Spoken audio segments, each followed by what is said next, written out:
Oh no, we'll find out tomorrow. Didn't really have a conversation with him after the game. It was pretty much me talking, but that's a great question. We'll find out in the morning when we meet as a team. As I watched the first half of the ball game with Davide, 1 of 12 from the floor, he's played a lot of basketball this year. Is he getting a little leg dead, do you think? No.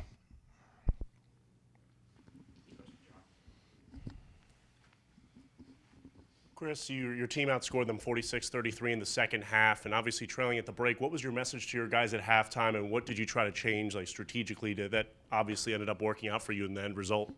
Yeah, well, first, back to Steve's question. We played in New York the other night. We take the complete day off the next day. We go 35 minutes of contact the next practice, 25 the next, and then we've done no legs the last 2 days. So, these guys that I have to coach today in today's generation, they read everything, and, I try to get them to listen to the voice that knows what they're talking about. So I hope that's not the thing. I mean, nobody rests their legs more than we do. I understand that and have learned that in my coaching career. So if anybody goes that way, that's just an excuse, and that's really disrespecting the opponent. I mean, let's talk about Southern Miss. This is a team with a coach that I have a lot of respect for.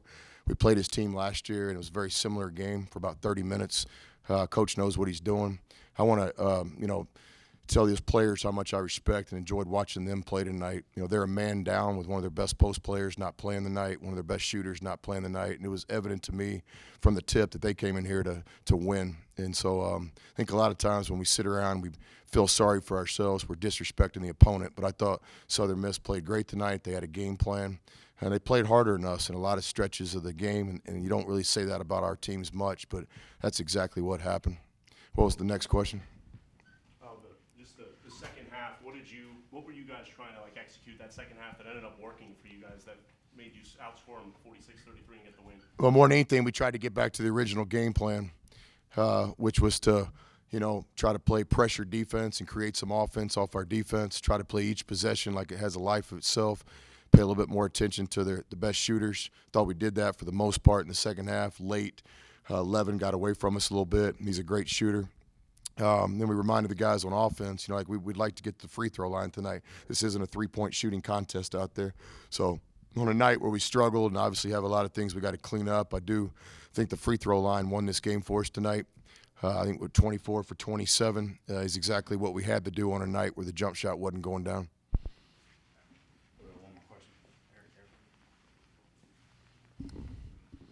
You've probably been with Davide enough to where you kind of know what he is feeling just by looking at him. When he has maybe a rough shooting first half to you, is he the type of guy where you have to say something to him, or is he just kind of in his own zone? Yeah, Morrow's shooting's a non-issue. I want him to shoot 100 times in a row. If he misses his last 100, that's a non-issue. What the issue is a 1 assist, 4 turnover game. This isn't getting it done. Or what the issue is not getting other people involved or not finding a way to get to the free throw line when his shot's not going down. But Morrow's a green light shooter. I agree with what he said. He pays the price. He works at it. There's no better shooter in the country. I have a lot of confidence for him. But there's a way to win the basketball game. You got to figure out what's going on, time and score. How's our team playing right now? What do we got? We need better guard play from both these guys. We need better guard play from Kyler and Morrow in terms of assist, running a team, understanding time and score, getting other people involved. Jump shot's just one small part of the game, right? And I have no problem with Morrow's shots tonight. I want him to keep shooting.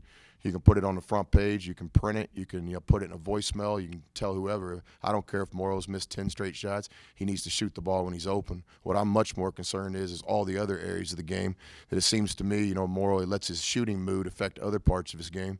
Ultimately, we're in this together. I'm his coach. So it's my responsibility to help him, grow as a player. What type of energy does Terrence Shannon bring when he's on the floor? It seems like even if he's maybe not playing good in one area, he's always that first guy who's getting to those offensive rebounds. Yeah, I'd like to think all of our players play with energy, but TJ's a guy that is playing great for us in his freshman year. We need more consistency. We need him to play better. That doesn't put all the pressure of the world on the young guy's shoulders, but I think he understands the role that he has right now and the opportunity. He made some great plays tonight with his heart and hustle. We just need him to play a little bit better. But that's to be said for everybody on our team, including our coaching staff. I've got to coach better than we did tonight, too. Thank you, guys. You in a hurry, Wes? Joe, question. Coach, you went with a 5, at most kind of a 6-man rotation tonight, and I know that's not the way you ordinarily play. Kind of what was going on there? You know, those are coaches' decisions. A lot of confidence in those young guys. I think everybody got minutes tonight, but certainly when you're in a tight one-possession game, you have to make decisions as a coach. Sometimes you're right. Unfortunately, sometimes you're wrong. Just glad that the decisions we made tonight helped the guys win the game.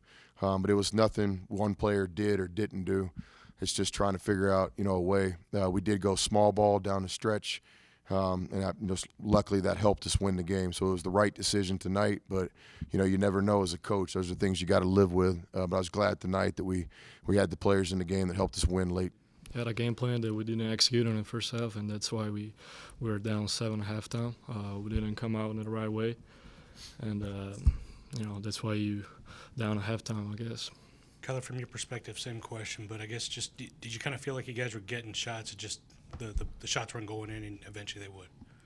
Yeah, like Morrow said, I think we had a game plan, but I don't think we was ready to come out and play today. And I don't think we was mentally ready, and we just barely came out and put a win. More, I guess for you, just that second half, shot a little bit better from the three-point line. I guess just for you, how big was that just for y'all, just to kind of get that momentum and that energy when in that first half it seemed like you guys were kind of struggling to kind of put the ball in the basket there? Yeah, my teammates kept, find me, try to find me. I'm now down 3 threes, and I think I changed the momentum to the game, but we won the game not because of my threes, but because of a lot of aspect, on the defensive side. Like I said, my teammates were trying to find me, and I knocked those 3 threes down. Kyler, I know Morrow had some pretty big threes, but I guess how big was Chris today, just with the 14 points and the 11 rebounds, just to kind of keep you guys in there, get some second possessions for you? He's a complete player. I mean, he can do this every night, but he came up really big tonight because we needed him. Davide, when you have a rough shooting first half, especially personally, do you have a strategy that you use to get past maybe a mental block, or is it just the idea of shoot regardless of eventually going? It comes out from my confidence. I know how much time I spend on the gym. I know how hard I work, so it's just like a mental thing. When I'm not shooting well, I just repeat myself that I work too hard, to not doing good and to not shoot well. I pay the price every day, so it's just like, a mental thing. Everything comes off from my confidence.